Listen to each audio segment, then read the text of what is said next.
नमस्कार, VD classes official channel पर मैं दीपक चौहान आपका स्वागत करता हूं। देखिएगा भाई अपनी जो सीरीज है, अपनी डिस्ट्रिक्ट वाली जो सीरीज चली हुई है उसके अंदर अपना अंबाला मंडल जो है वो कंप्लीट हो चुका है। उसके अंदर आज की जो अपनी सीरीज है इसके अंदर कैथल जो जिला है वो आप लोगों के सामने आने वाला है। ठीक है भाई, आज हम अपना कैथल जिला जो है वो करेंगे। देखिए कैथल जिला अपना जो है ये बहुत इंपॉर्टेंट रहा है भाई, ऐतिहासिक दृष्टि से भी अपना बहुत इंपॉर्टेंट रहा है। तो इसलिए कैथल जो जिला है इससे क्वेश्चन भी अपने बहुत ज्यादा एग्जाम्स के अंदर बनते हैं।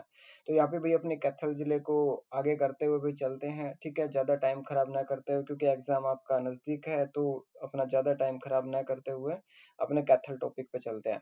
देखिए भाई कैथल जो है अपना स्टार्ट करने से करते हैं आज के अपने थॉट के साथ कि जिंदगी बहुत हसीन है, कभी हंसाती है तो कभी रुलाती है, लेकिन जो जिंदगी की भीड़ में खुश रहता है जिंदगी उसी के आगे सर झुकाती है। तो भाई हंसते रहो, मुस्कुराते रहो और अपनी जो क्लास है उसको पढ़ते रहो। ठीक है, बढ़ते अपने पॉइंट की ओर। देखिए कैथल जो जिला है आप लोगों को पता होगा कि सबसे पहला पॉइंट, कैथल जो जिला है ये किस मंडल में आता है। ठीक है भाई, तो ये करनाल मंडल का हिस्सा है। ये वाला फैक्ट अपना सबसे इंपॉर्टेंट है और यहाँ से अपना पहला क्वेश्चन निकल के आता है। ठीक है भाई, कैथल जो है किस मंडल का हिस्सा है, करनाल मंडल का। जब हम कैथल की स्थापना की बात करते हैं तो भाई कैथल की जो स्थापना हुई थी इसके साथ 4 जिले जो हैं वो टोटल बने थे, याद रखना है। 4 जिले मैंने बताए भी थे भाई, कौन से थे। यमुना का पानी कैथल से रेवाड़ी। ठीक है भाई, यमुना का पानी कैथल से रेवाड़ी। इस तरीके से हमने भाई अपनी ट्रिक जो है वो बनाई थी। यहाँ पे कैथल से कहाँ, रेवाड़ी। यहाँ पे यमुना से हो जाएगा यमुनानगर, पानी से पानीपत, कैथल से कैथल और रेवाड़ी से रेवाड़ी जो जिला है वो हो जाएगा। ठीक है भाई, इस तरीके से याद रखिएगा और बहुत बढ़िया बढ़िया फैक्ट है आप लोगों के लिए।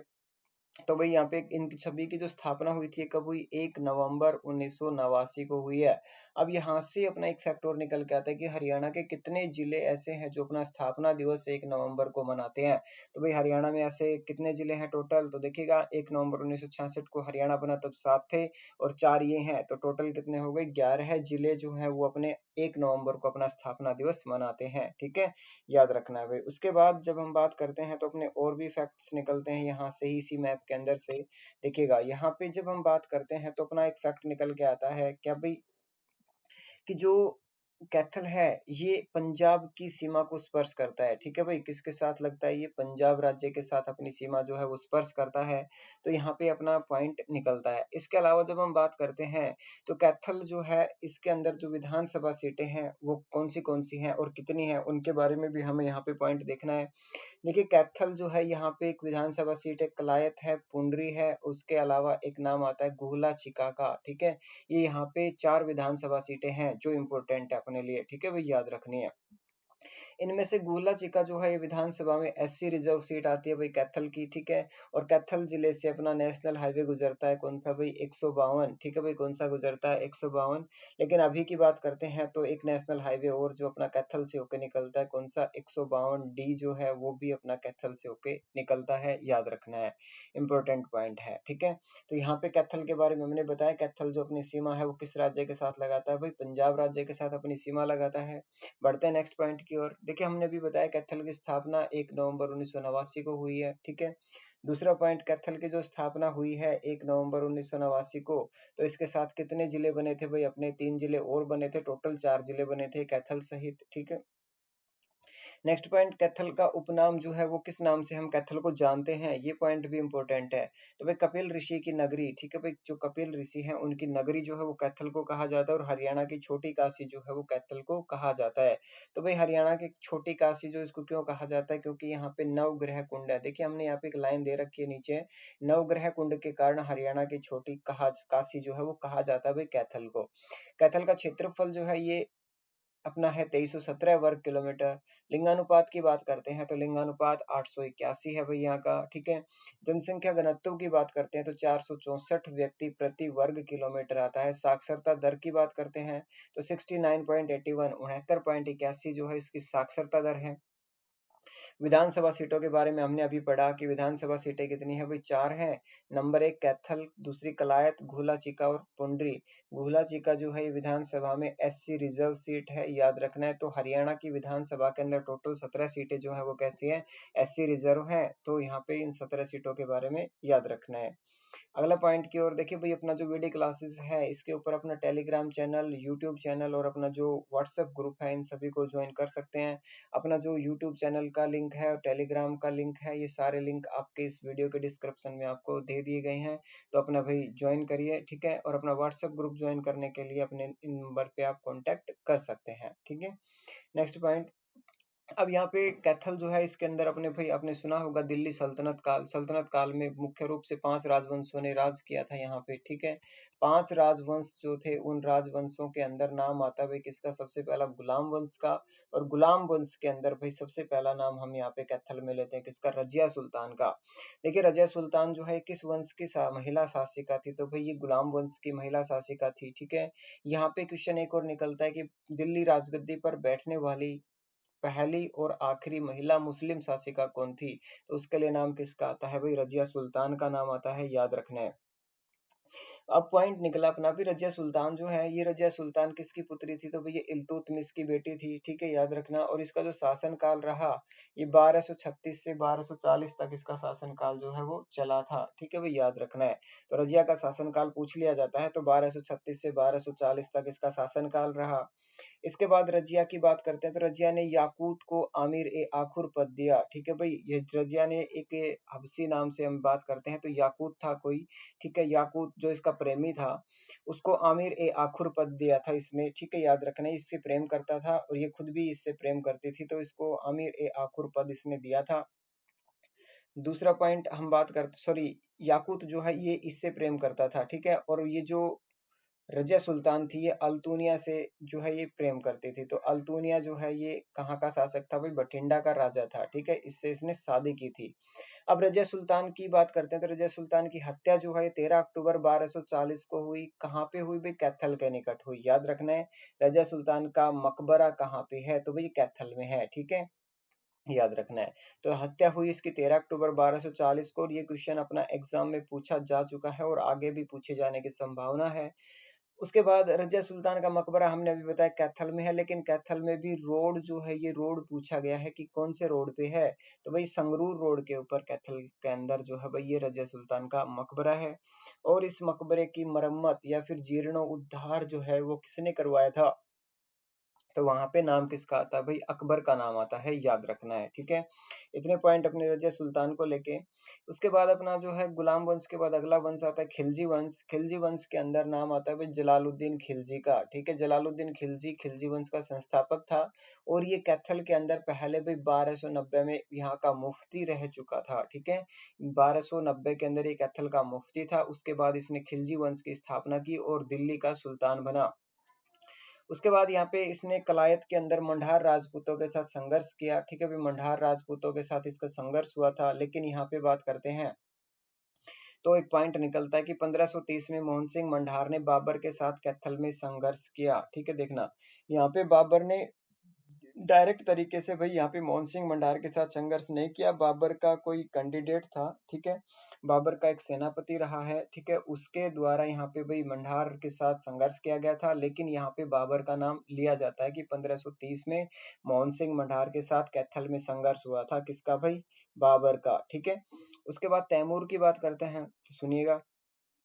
तैमूर जो था ये 1398 के अंदर भाई अपने भारत पर इसने दिल्ली पे आक्रमण किया था, ठीक है।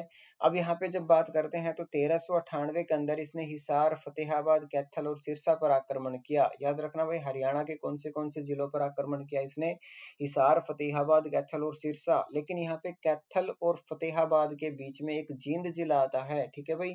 कैथल और फतेहाबाद के बीच में एक जिला आता है जिसका नाम है जींद। और जींद जो जिला है ये तैमूर के आक्रमण से अप्रभावित रहा था, तो ये क्वेश्चन अपना एग्जाम में आया हुआ है और इम्पोर्टेंट क्वेश्चन है, ठीक है, याद रखना है। तो क्वेश्चन बनेगा कि निम्न में से कौन सा जिला तैमूर के आक्रमण का शिकार नहीं रहा, तो फिर अपना जो आंसर हो जाएगा वो कौन सा होगा भाई, जींद होगा। दूसरा पॉइंट, 16 दिसंबर 1398 को तैमूर जो है ये कहाँ पे पहुंचा भाई, दिल्ली पहुंचा, ठीक है। कब पहुंचा ये, 16 दिसंबर 1398 को तैमूर दिल्ली पहुंचा था। उसके बाद तैमूर जो है इसका एक सेनापति रहा था जिसका नाम था खिज़िर खान, जो बाद में चल के भाई कौन से वंश का संस्थापक बनता है, सैयद वंश का संस्थापक बनता है खिज़िर खान।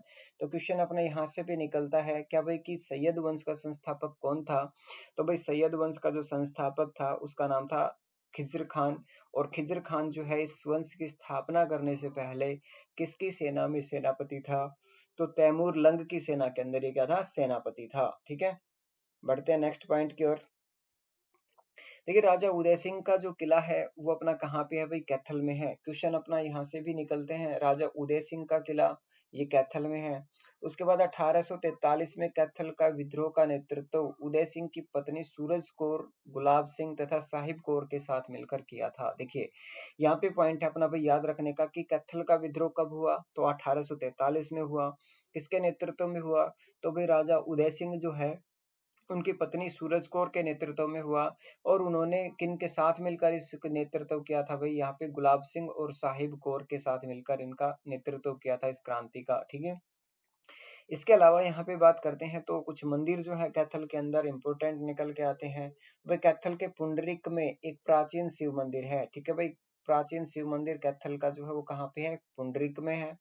इसके अलावा राधे श्याम मंदिर की बात करते हैं तो राधे श्याम मंदिर भी कहाँ पे है भाई, अपना कैथल में आता है, इंपोर्टेंट है। 11 रुद्री शिव मंदिर जो है ये अपना कहाँ पे है भाई, कैथल में है। अम्बकेश्वर मंदिर जो है वो कहाँ पे है, कैथल में है। लेकिन अंबा, अंबिका और अंबालिका, ठीक है भाई, नाम बताया, अंबा, अंबिका और अंबालिका। ठीक है, ये जो मंदिर हैं अपने कहाँ पे आते हैं भाई, अंबा, अंबिका और अंबालिका वाले मंदिर ये अपने हैं अंबाला में। लेकिन यहाँ पे बात करते हैं अम्बकेश्वर की, तो अम्बकेश्वर मंदिर जो है कैथल में होगा। सेम ऐसे ही गीता मंदिर, गीता मंदिर जो है कैथल में आता है। लेकिन भगवत गीता मंदिर की बात करते हैं तो अपने कुरुक्षेत्र जिले के अंदर है, जिसे बिड़ला मंदिर के नाम से भी जाना जाता है। ठीक है, याद रखना है। इसके अलावा प्राचीन ईंटों का मंदिर जो है वो कहाँ पे है भाई, कलायत में है। प्राचीन ईंटों का मंदिर है ये। ठीक है, याद रखना, इसमें ईंटों ईंटों से ही बना हुआ मंदिर है। इसके अलावा ये वाला मोस्ट इंपोर्टेंट क्वेश्चन है भाई यहाँ का। ठीक है, ये वाला सबसे मोस्ट इंपोर्टेंट क्वेश्चन है। क्या है कि कैथल के सभी मंदिर अजंता एवं एलोरा शैली पर आधारित हैं। तो याद रखना भाई, क्वेश्चन इस तरीके का बनेगा कि भाई अपने हरियाणा के कौन से जिले के सभी मंदिर अजंता एवं एलोरा शैली के ऊपर आधारित हैं। तो भाई अजंता एवं एलोरा शैली के ऊपर आधारित मंदिर कैथल के हैं, याद रखना है। इसके अलावा ये वाला क्वेश्चन है और एग्जाम में अपने ज्यादातर ये एचएसएससी के अंदर फेवरेट माना जाता है इस क्वेश्चन को, कि कैथल का एक सरोवर है जिसका पानी सतयुग से लेकर वर्तमान तक नहीं सूखा है। तो वो कौन सा है भाई, कैथल का पुंडरिक सरोवर जो है इसका पानी सतयुग से लेकर वर्तमान तक नहीं सूखा है। इसके अलावा जब बात करते हैं तो कपिल ऋषि की जन्म स्थली जो है, कपिल ऋषि, ठीक है, कपिल ऋषि की जो जन्म स्थली है वो कलायत को कहा जाता है। वह कपिल ऋषि की जो जन्म भूमि है वो कलायत है, याद रखना है। इसके अलावा बाबा ठंडीपुरी की समाधि जो है वो कहाँ पे है, कैथल में है। ठीक है, याद रखना है, बाबा ठंडीपुरी की समाधि कैथल में है। आते हैं ये क्वेश्चन एग्जाम के अंदर। ठीक है, अंजनी का टीला जो है ये कहाँ पे है भाई, कैथल में है। कोल तीर्थ की बात करते हैं तो कोल तीर्थ, रसमंगल तीर्थ और सरका तीर्थ, ये सारे तीर्थ कहाँ पे है भाई, अपने कैथल के अंदर आते हैं। देखिए ध्यान से सुनिएगा, कोल, रसमंगल और सरका तीनों कैथल में है। इसके अलावा मान्यताओं के अनुसार कैथल के कोटिकूट सरोवर में स्नान करने पर भगवान शिव के स्वप्न में दर्शन होते हैं। देखिएगा भाई, बढ़िया क्वेश्चन है ये। देखिए भाई, अपने कोटिकूट तीर्थ का नाम सुना होगा, ये अपना कैथल में आता है। और मान्यता है कि इस सरोवर में स्नान करते हैं तो भगवान शिव रात्रि को स्वप्न में दर्शन देते हैं। तो भाई जरूर जाना, यहाँ पे घूम के आना, स्नान करके आना, भगवान शिव के दर्शन करना स्वप्न के अंदर। ठीक है, अब यहाँ पे माता अंजनी की बात करते हैं तो भाई माता अंजनी का टीला कैथल में है। तो यहाँ से क्वेश्चन निकलता है हनुमान जी का। ठीक है, हनुमान जी का जो जन्म स्थान माना जाता है वो कैथल को ही माना जाता है। ठीक है भाई, कैथल में मुंदड़ी गांव है, वो है हनुमान जी का जन्म स्थल। ऐसे ही सेम रावण की बात करते हैं तो रावण का ननिहाल जो है वो भी कहाँ पे है, कैथल के अंदर ही है। ठीक है, दोनों के याद रखने हैं। उसके बाद नेक्स्ट है 29 जुलाई 1988 को सरस्वती वन्यजीव अभयारण्य घोषित किया गया। देखिए अपने यहाँ पे एक पॉइंट निकलता है सरस्वती वन्यजीव अभयारण्य का। तो सरस्वती वन्यजीव अभयारण्य इस तरीके से है भाई, यहाँ पे इस तरीके से फैला हुआ है, इस तरीके से। ठीक है, इस साइड में कुरुक्षेत्र जिला है, यहाँ पे ये वाला है कैथल। ठीक है, तो यहाँ पे कैथल के अंदर इसका हिस्सा ज्यादा आता है, तो यहाँ पे इसको काउंट किया जाता है कैथल के अंदर। कुरुक्षेत्र में कम हिस्सा आता है तो कुरुक्षेत्र में कम काउंट किया जाता है। अकॉर्डिंग टू ऑप्शन प्रायोरिटी यहाँ पे हम इसको देते हैं। कैथल के अंदर जब बात करते हैं तो भाई कैथल जो है इसके अंदर यहाँ पे ज्यादा हिस्सा होने के कारण यहाँ पे कैथल आंसर। अगर कैथल अपने पास ऑप्शन ना हो तो फिर अपना जो आंसर होगा वो कौन सा होगा, कुरुक्षेत्र होगा, याद रखना है भाई। ठीक है, उसके बाद बढ़ते हैं अपने अगले पॉइंट की ओर। देखिएगा अगला जो पॉइंट है अपना वो निकलता है भाई यहाँ से। देखिए सरस्वती वन्यजीव अभयारण्य को स्थानीय लोग सोनसर या स्योनसर जंगल के नाम से जानते हैं। देखिए, सरस्वती जो वन्यजीव अभयारण्य है, इसको स्थानीय लोग मतलब वहाँ के जो लोकल लोग हैं, वो किस नाम से जानते हैं? जैसे सोनसर, सियोनसर जंगल के नाम से, ठीक है? याद रखना है ये वाला पॉइंट भी। इसके अलावा जब कोयल पर्यटन केंद्र का जिक्र होता है, तो भाई कोयल पर्यटन केंद्र जो है वो अपना कहाँ पे आता है? कैथल के अंदर। इसको हम कुक्को पर्यटन केंद्र के नाम से भी जानते हैं, ठीक है भाई? कोयल या कुक्को पर्यटन केंद्र होगा, वो कहाँ पे होगा? कैथल में होगा। इसके अलावा गुहला चिका में डोगरा गेट के पास एक नीम साहिब गुरुद्वारा स्थित है। तो ये क्वेश्चन अपना निकलता है कि नीम साहिब गुरुद्वारा कहाँ पर स्थित है? भाई नीम साहिब गुरुद्वारा जो है ये कैथल में है, याद रखना है। कौन से गेट के पास है? तो कैथल के अंदर डोगरा गेट के पास है, ठीक है। इसके अलावा टोपियों वाला गुरुद्वारा, ये भी इंपॉर्टेंट है भाई। इसको हिंदू और सिख एकता का प्रतीक माना जाता है, ठीक है। सिख एकता का प्रतीक इसको क्यों कहते हैं भाई? क्योंकि यहाँ पे रामायण और गुरु ग्रंथ साहिब, नाम बताया रामायण का, ठीक है, जो हिंदू धर्म में है। सिख धर्म की कौन सी है?